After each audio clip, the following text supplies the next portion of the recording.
আসসালামু আলাইকুম। প্রিয় দর্শক, দেশের যে আছে এখন যদি আপনি প্রশ্ন করেন যে এই মুহূর্তে দেশের সবচেয়ে বড় সংকট কোনটি, আপনি নির্দ্বিধায় যে উত্তরটা পাবেন এবং আপনি নিজেও যেটা ভাবছেন সেটা হচ্ছে জ্বালানি তেলের সংকট। জ্বালানি তেলের সংকট এই মুহূর্তে এমন একটা অবস্থায় পৌঁছেছে যে এটাকে ভাষায় প্রকাশ করা যাবে না। আপনি যদি যে কোনো একটা পেট্রোল পাম্পের পাশে দিকে তাকান, আপনি দেখবেন যে সারি সারি লম্বা মোটরসাইকেল কিংবা প্রাইভেট কারের লাইন। দেখুন, আমাদের দেশের অনেক গাড়ি, মানে ম্যাক্সিমাম গাড়ি যেগুলো বড় বড় গাড়ি আছে এগুলো চলে সিএনজিতে। বাস বলেন, ট্রাক বলেন, প্রাইভেট কার বলেন, এগুলো প্রায় সবই সিএনজিতে চলে। তো এত গাড়ি সিএনজিতে চলার পরও যে কয়েকটা হাতে গোনা কয়েকটা প্রাইভেট কার অথবা মানে আনুপাতিক হারে ধরলে অথবা মোটর সাইকেলগুলো এগুলো চলে পেট্রোল, অকটেন অথবা ডিজেলে। তো এই কয়টা গাড়িকে এই মুহূর্তে জ্বালানি তেল সরবরাহ করা সম্ভব হচ্ছে না। আমি গতকালকে কথা বলছি। গতকালকে আমি মহাখালীর দিক থেকে আসছিলাম। মহাখালী ফ্লাইওভারটা যেখানে শেষ হলো, মানে মহাখালী ফ্লাইওভারের পশ্চিম প্রান্তে, এখান থেকে যে লাইনটা শুরু হয়েছে সেই লাইনটা সোজা এসে একদম জাহাঙ্গীর গেট পর্যন্ত এসে তারপরে আবার বামে মোড় নিল। বামে মোড় নিয়ে আরও প্রায় আধা কিলোমিটারের বেশি এসে প্রধানমন্ত্রীর কার্যালয়ের সামনে, সেটাকে পার হয়ে আরও সামনে যে ট্রাস্টের একটা আপনার ফিলিং স্টেশন আছে, সেখানে এত লম্বা লাইন, প্রায় 1 কিলোমিটার লম্বা লাইন হবে। তো এই লাইনে সবাই যে শেষ পর্যন্ত জ্বালানি তেল পাবেন তার কিন্তু কোনো গ্যারান্টি নাই। এমন অনেকে আমাকে বলেছেন যে প্রায় 3 ঘন্টা লাইনে থাকার পর, মানে একদম চূড়ান্ত জায়গায় পৌঁছার 10-15 মিনিট আগে জানানো হয়েছে তেল শেষ হয়ে গেছে। এরকম ঘটনা কিন্তু অনেক পাম্পে ঘটছে। অনেক পাম্পে টাঙিয়ে দেওয়া হয়েছে এই পাম্পে কোনো পেট্রোল নেই, এরকম হয়েছে। এই যখন বাস্তব চিত্র, তখন আমাদের সরকার কি বলছে? আমাদের সরকার বলছেন, সরকারি জ্বালানি মন্ত্রী বলছেন, এই একদিন আগে উনি বলেছেন দেশে জ্বালানি তেলের কোনো সংকট নেই। তো উনি যদি বলেন সংকট নেই, তাহলে আমরা যে সংকটটা দেখছি এটা তাহলে কি? আমরা যেটা দেখছি এই যে তেলের পাম্পের সামনে বিশাল লাইন, এটা কি সংকট নয়? এটা কি সংকটকে প্রকাশ করে না? তো এটা যদি সংকট হয়, মন্ত্রী যে বলছেন সংকট নেই, তাহলে সেটার অর্থ কি? এটা কিন্তু একটা বেসিক প্রশ্ন। এই প্রশ্নের জবাব আপনাকে কে দিবে? কেউ দিবে না, কারণ তারা কেউ জানেই না এটা কেন ঘটছে। সরকারের যে হিসাব, সরকারের কাছে পর্যাপ্ত তেল মজুদ আছে, তাহলে আজকে সমস্যাটা কি করে তৈরি হলো?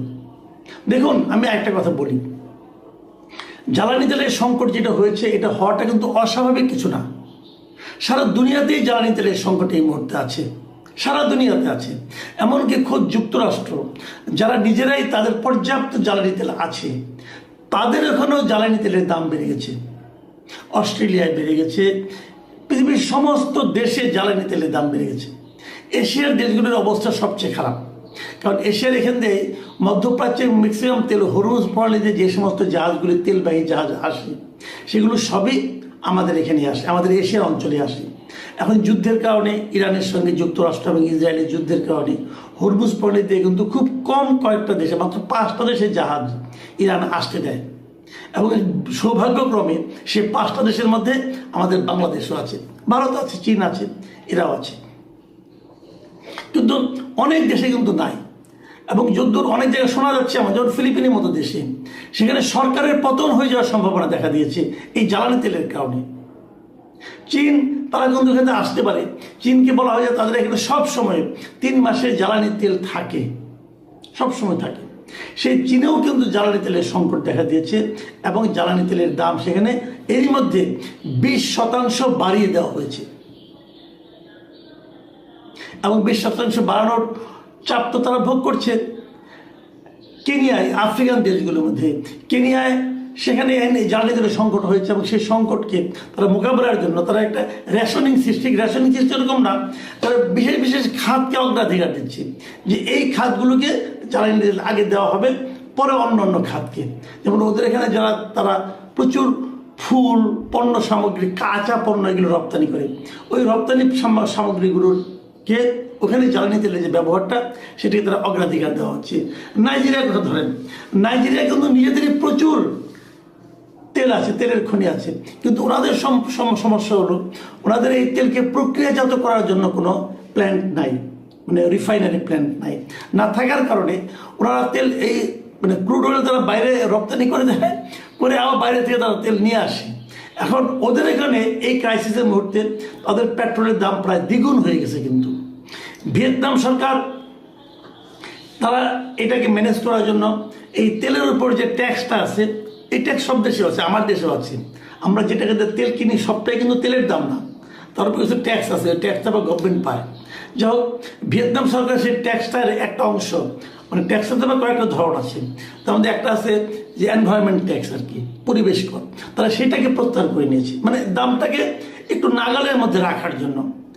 আর মিয়ানমারেও তো জ্বালানি তেল হচ্ছে, যারা বড় ইঞ্জিন যেগুলো আছে, যারা নাকি বেশি জ্বালানি খায়, সেগুলোকে তেল দেওয়া বন্ধ করে দিয়েছে। তো এরকম কিন্তু সব জায়গায়। থাইল্যান্ডের সংকট দেখা যাচ্ছে ডিজেল সংকট, ডিজেল ওখানে পেট্রোল আছে কিন্তু ডিজেল নাই। এবং ডিজেল না, বিশেষ করে মানে শহরের ব্যাংককের বাইরে যে শহরগুলো আছে সেগুলোতে ডিজেল নাই বলতে গেলে। থাইল্যান্ডের এই সংকটে পড়েছে, যে কারণে ওদের সেচের সমস্যা হচ্ছে। আমাদের দেশেও কিন্তু এই মুহূর্তে যদি আমরা পেট্রোলের লাইনটা দেখছি, আমরা যে লাইনটা দেখছি, যে সংকটটা দেখছি, এটা পেট্রোলের লাইন, কিন্তু আমাদেরও কিন্তু ডিজেল সংকটটা আগামী কয়েকদিনের মধ্যে যদি তেলের সরবরাহ না আসে আমাদেরও কিন্তু বেড়ে যাবে। যেমন আমাদের যে কৃষি, সামনে কিন্তু বোরোর মৌসুম, এই বোরোর মৌসুমে কিভাবে তেল সরবরাহ করা হবে এটা বলা বড় কঠিন, কাজে সেখানেও কিন্তু সংকট দেখা দিতে পারে। মানে এর অর্থ যেটা হচ্ছে সেটা হলো, এই যে জ্বালানি সংকট যেটা হচ্ছে, এটা কিন্তু আমাদের সরকারের কোনো দোষ না, এটা সারা দুনিয়ার সংকট। এবং সারা দুনিয়ার সংকট এক একটা দেশ যার যার মতো করে এটাকে হ্যান্ডেল করছে। আমরা কীভাবে হ্যান্ডেল করছি? যদি সত্য কথা বলতে হয় তাহলে আমরা হ্যান্ডেল করছি পুরো জিনিসটাকে কিছু অসাধু ব্যবসায়ীর হাতে ছেড়ে দিয়ে তাদেরকে এখানে কৃত্রিম সংকট তৈরি করার সুযোগ দানের মাধ্যমে আমরা এই সংকটটাকে এনজয় করছি অথবা হ্যান্ডেল করছি। কি বলবেন আপনি? বা বর্তমানে যে সংকটটা দেখা যাচ্ছে, আমার বিবেচনায় এর পুরোটাই এই অসাধু ব্যবসায়ীদের কাজ, এবং সেটাকে কীভাবে কন্ট্রোল করা যায় সেটা হলো সবচেয়ে বড় কথা। আমি মনে করি জ্বালানি সংকটকে নিরসন করার জন্য, এটাকে কন্ট্রোল করার জন্য, এটাকে হ্যান্ডেল করার জন্য সরকার এর মধ্যে একাধিক মিটিং করেছে। অলরেডি প্রায় কয়েক হাজার কোটি টাকা তারা বাড়তি খরচ করেছে, এগুলো ভর্তুকি যাবে, সরকার দিতে হবে। মানে এভাবে দেখতে গেলে আমার তো মাঝে মাঝে মনে হয় যে এই তারেক রহমান আমার দুঃখী লোক আর কি, দুঃখী সরকারটা, মানে ওনারাও দায়িত্ব নিলেন, এই ঝামেলাও শুরু হলো।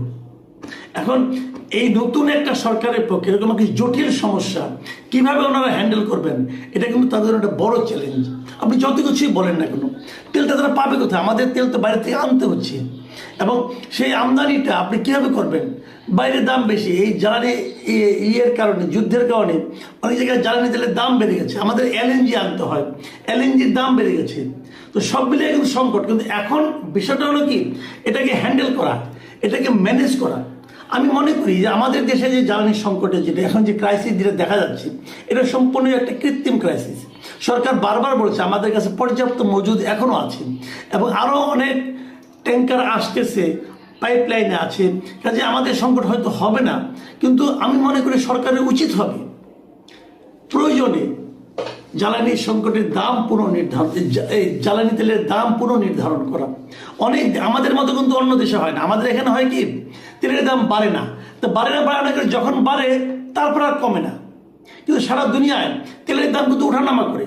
এমনকি আমাদের পার্শ্ববর্তী দেশ ভারত, সেখানেও কিন্তু তেলের দাম ওঠানামা করে। যখন তেলের দাম বেড়ে যায় তখন ওরা দাম বাড়িয়ে দেয়, যখন পৃথিবীতে মানে বিশ্ববাজারে তেলের দাম কমে যায় তখন ওরাও দামটা কমিয়ে দেয়। আমরা এরকম করতে পারি।